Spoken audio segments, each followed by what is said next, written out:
안녕하세요. 발빠른 시황의 이소구입니다.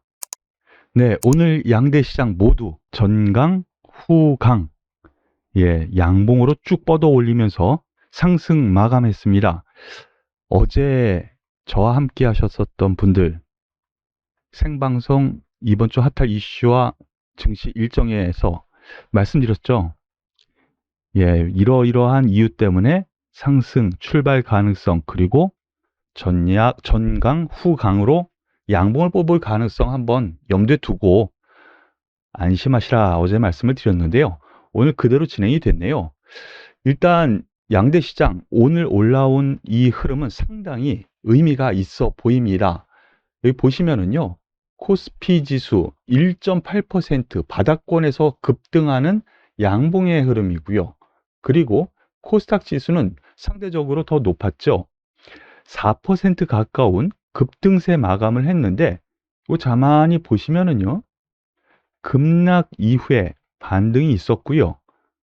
그리고 그 부분에서 다시 일어나면서 소위 쌍바닥 가능성이 이제 보이기 시작한 겁니다. 저는 쌍바닥 가능성, 이 고점을 돌파를 해야 쌍바닥이었구나 라는 거를 평가를 하지만은 이거 돌파 가능 충분히 하다라고 보입니다. 코스피도 마찬가지 맥락인데요.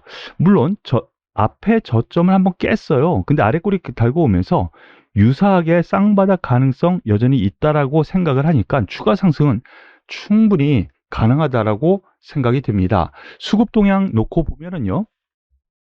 외국인이 선물 매도가 일정 부분 들어옵니다. 어제 매수했었던, 그리고 그제 매수했었던 것을 일정 부분 수익 실현하는 정도라고 생각하시면 될 것 같고요. 나쁠 거 없다라는 정도입니다. 반면에 오랜만에 매수가 들어왔어요. 기관은 장 초반부터 매수가 들어왔는데 특히나 코스닥에 강세 요인이 외국인이 2,700억이 넘는 매수에 있었다라는 점에서 놓고 보면은 바닥권에서 이렇게 장대 양봉 매수 주체가 있었다라는 거 또 하나의 이유가 되겠습니다. 그런데 이렇게 강세를 보인 이유 분명히 있겠죠. 더군다나 중국 증시나 대만 증시에 비해서 상대적으로 강세를 보였어요. 왜 그랬느냐? 아침 장 시작 전부터 외신 쪽에서 얘기가 좀 나온 부분이 있어요. 이 부분 꼭 체크를 해야 됩니다. 먼저 우크라이나 러시아 전쟁에서 러시아가 일정 부분 우리가 성공적인 거 아니야? 그러니까 휴전 가능성이 있어. 이런 외신이 한번 있었고요. 그리고 제가 뭐 한 달포 전부터 말씀드렸었던 부분이 하나 있었는데요. 미국 바이든 대통령이 워낙 인플레이션 때문에 문제가 되다 보니까요. 이번 주에 대중국 관세 이거를 완화 이거 말씀을 드렸고 그 기대감 계속 있었죠.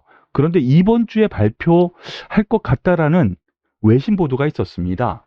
이 두 가지가 일단 호재였어요. 그리고 제가 계속 말씀드렸었던 부분 또 이제 한번 더 체크를 할 텐데요. 여기 한번 실물 지표 한번 보시죠.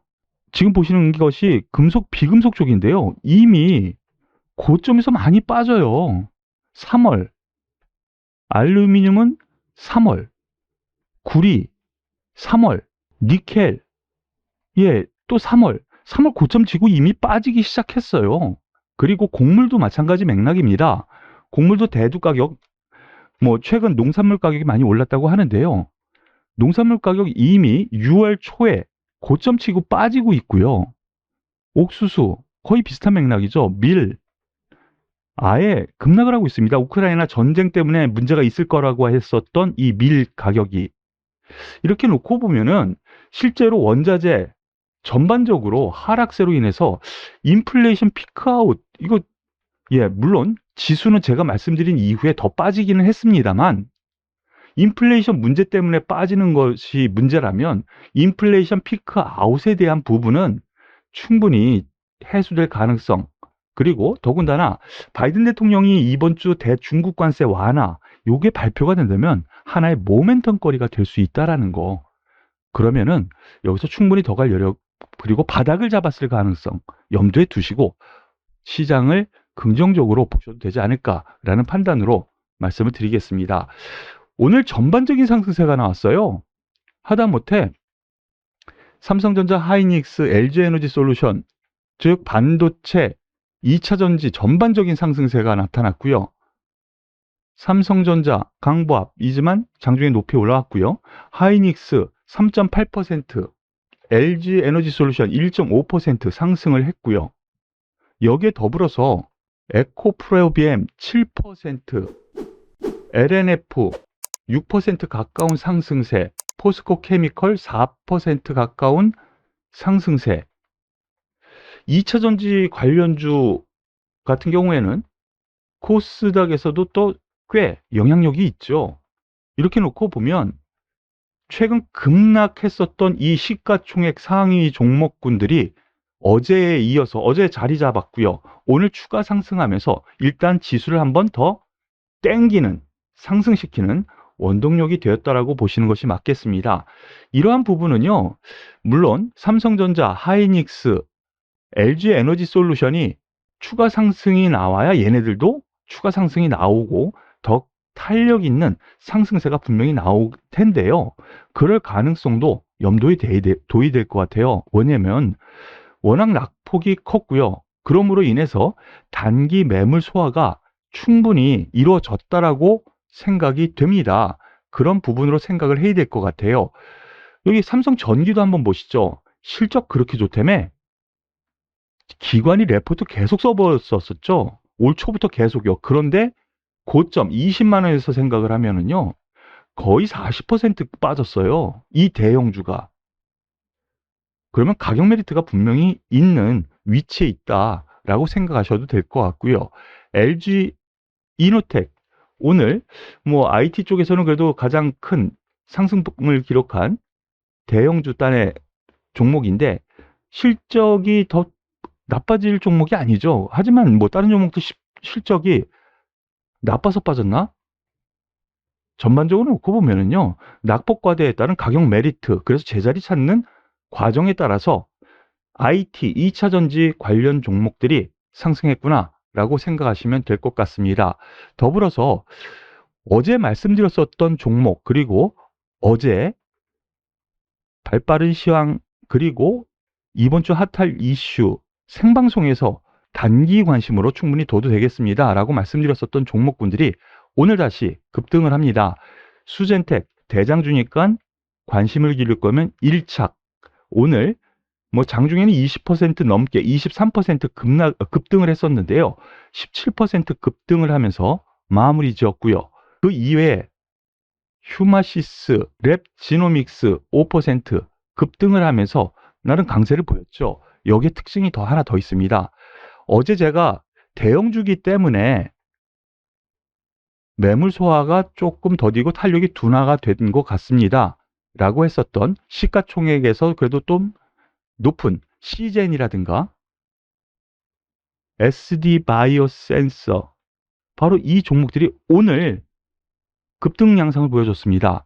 SD 바이오 센서 같은 경우에는 6% 상승을 하면서 급등을 했고요. 시젠 같은 경우 11% 시가총액이 큰데 그럼으로 인해서 코스닥이 상대적으로 강세를 보였다. 이렇게 생각하시는 것이 맞을 것 같네요. 이들 종목은요.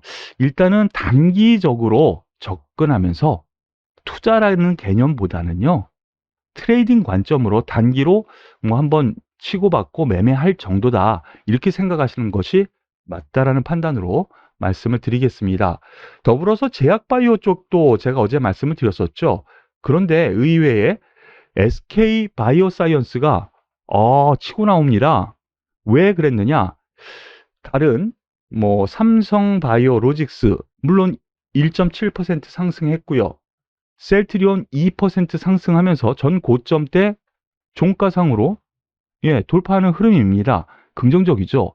그런데 그 와중에도 SK 바이오사이언스가 급등한 이유 신규 확진자 급증에 따라서 앞서 진단키트주들이 급등한 거 말씀을 드렸는데 바로 이 SK 바이오사이언스 같은 경우는 국산 코로나 백신이 이미 개발됐죠. 그래서 그 수에 우리나라 안에서 확진자가 급증하는 이 상황에서는 그래도 SK 바이오사이언스가 수혜를 받지 않겠어라고 하는 기대감이 나온 거예요.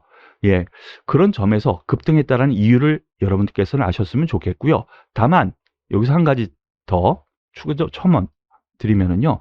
코로나 관련주 오늘 뭐 원격 진료라든가 아니면 원격 수업 뭐 이런 종목들도 다 급등을 했거든요. 즉 코로나 관련주들이 테마를 이루면서 상승을 했는데 일정 부분 한 번 더 급등세가 나타난다면 거기서는 이익 실현 관점으로 보시는 것이 어떨까? 단기 접근. 어제는 좀 요번 주 핫할 이슈 종목으로 말씀을 드렸지만 지금부터는 좀 단기 접근이 필요하지 않을까라는 판단으로 말씀을 드릴게요. 더불어서 오늘 현대건설기계라든가 진성 TEC 이러한 종목들이 장중 급등세를 보였습니다. 현대건설기계 같은 경우에는요. 장중에 전고점을 뛰어넘었거든요. 11%, 12% 가까운 상승세를 보였다가 윗골 달고 살짝 내려오면서 급등세를 보여주면서 마무리 지었고요. 진성 TC 같은 경우 이 건설기계에 부품을 만드는 회사죠.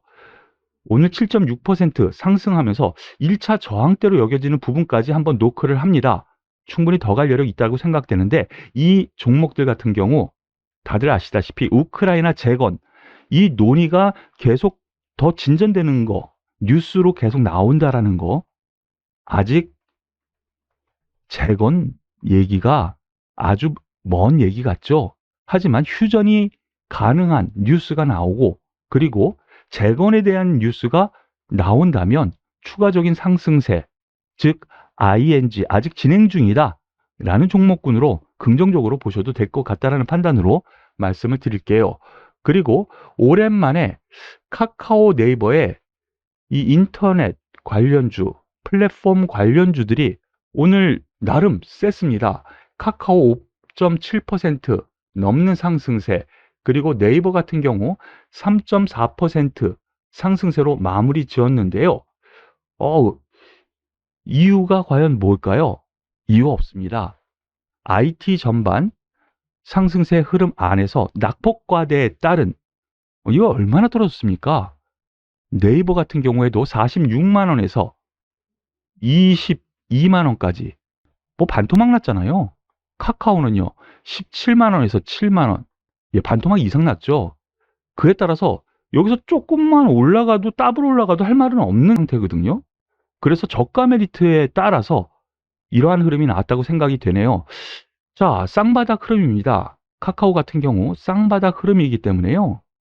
뭐 단기적으로 이러한 쌍바닥 흐름에서 이 저가를 깨지 않는다면 일정 부분 반등세가 충분히 가능하다는 쪽으로 생각을 하시고 이 플랫폼 관련주 네이버 카카오는 서서히 관심을 기울여도 되겠다라는 판단으로 여러분들께 말씀을 드릴게요.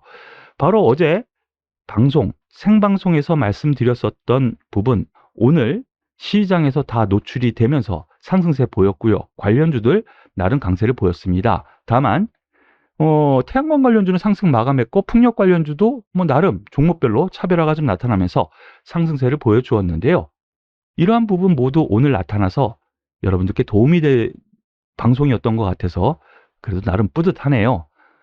앞으로도 더 열심히 하는 이서구가 되겠습니다. 도움이 되셨으면 구독, 좋아요, 그리고 응원의 댓글까지 꼭 부탁드리면서 오늘 여기서 마무리 짓도록 하겠습니다. 수고하셨습니다.